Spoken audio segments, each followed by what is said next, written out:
Assalamualaikum warahmatullahi wabarakatuh. Saya Fahrian Disna Putra dari kelas 11 IPS 1. Hari ini saya akan mempresentasikan materi tentang fikih, yaitu ketentuan wasiat dalam hukum Islam. 1. Pengertian wasiat. Wasiat adalah pernyataan seseorang bahwa ia memberikan hartanya, baik berupa barang, piutang maupun manfaat harta miliknya kepada orang lain sesudah ia meninggal dunia. 2. Dasar hukum wasiat. Wasiat disyariatkan oleh firman Allah Subhanahu wa taala, yaitu Quran surat Al-Baqarah ayat 180, dan sunnah Rasulullah, yaitu hadis riwayat Muslim dari Ibnu Umar yang ke 3074. 3. Rukun wasiat. Rukun wasiat itu ada 4. Yang pertama, adanya orang yang berwasiat. Orang yang berwasiat harus seorang mukallaf, berakal sehat, balik, dan mumayyiz. Wasiat anak umur 10 tahun diperbolehkan atau jaiz sebab Umar bin Khattab memperbolehkannya. Menurut pendapat Said Sabiq, orang yang lemah akal, orang dungu, dan orang yang mempunyai sakit ayan, wasiat mereka diperbolehkan karena mereka masih mempunyai akal untuk mengetahui apa yang mereka wasiatkan. Sedangkan menurut KHI atau kompilasi hukum Islam, orang yang berwasiat harus berumur 21 tahun, berakal sehat tanpa adanya paksaan, dan dapat mewasiatkan sebagian harta miliknya kepada orang lain. Kedua, adanya penerima wasiat. Penerima wasiat bukanlah ahli waris, kecuali jika disetujui oleh para ahli waris lainnya. Syarat penerima wasiat adalah 1. Beragama Islam, 2. Sudah dewasa atau balik, yang ketiga orang yang berakal, keempat orang yang merdeka, kelima amanah, dan yang keenam cakap menjalankan sebagaimana yang dikehendaki oleh yang memberi wasiat. Rukun wasiat yang ketiga adalah adanya barang yang diwasiatkan. Barang yang diwasiatkan harus dapat berpindah kepemilikannya, seperti harta, rumah, dan kegunaannya. Rukun yang keempat yaitu kalimat wasiat. Kalimat wasiat adalah kalimat yang dipahami atau berindikasi tentang wasiat.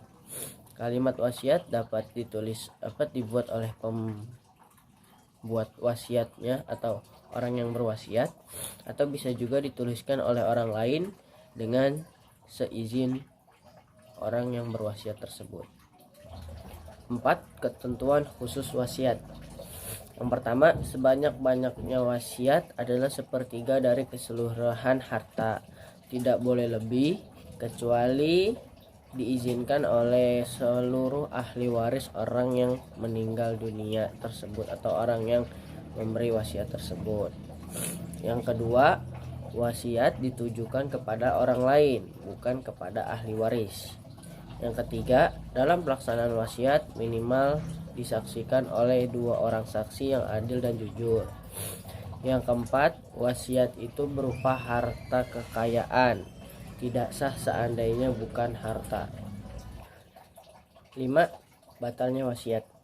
Wasiat dapat menjadi batal apabila terjadi peristiwa-peristiwa berikut. 1. Orang yang berwasiat itu menderita penyakit jiwa yang parah yang mengantarkannya kepada kematian. 2.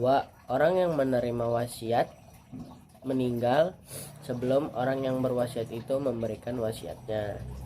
Yang ketiga, barang yang diwasiatkan rusak sebelum diterima atau diserahkan kepada penerima wasiat. Yang keenam, ada sunnah wasiat. Dalam memberikan harta wasiat harus jelas ditujukan kepada siapa dan tujuannya apa, seperti untuk kepentingan kebaikan, untuk sahabat karib atau kerabat karib, untuk orang-orang miskin, atau untuk orang-orang yang ahli ibadah dan soleh. 7. Wasiat haram. Yang pertama, merugikan ahli waris. Yang kedua, memberikan wasiat kepada ahli maksiat. Yang ketiga, memberikan harta wasiat yang secara syarak diharamkan. Yang keempat, diharamkan mewasiatkan untuk membangun tempat-tempat peribadatan selain agama Islam.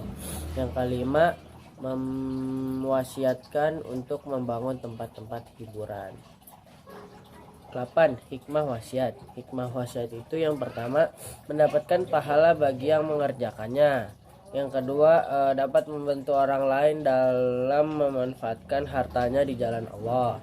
Yang ketiga, bagi yang memberi wasiat akan mendapat pahala yang berlipat ganda. Sedangkan untuk orang yang menerima wasiat mendapatkan berkah dari manfaat harta yang diwasiatkan.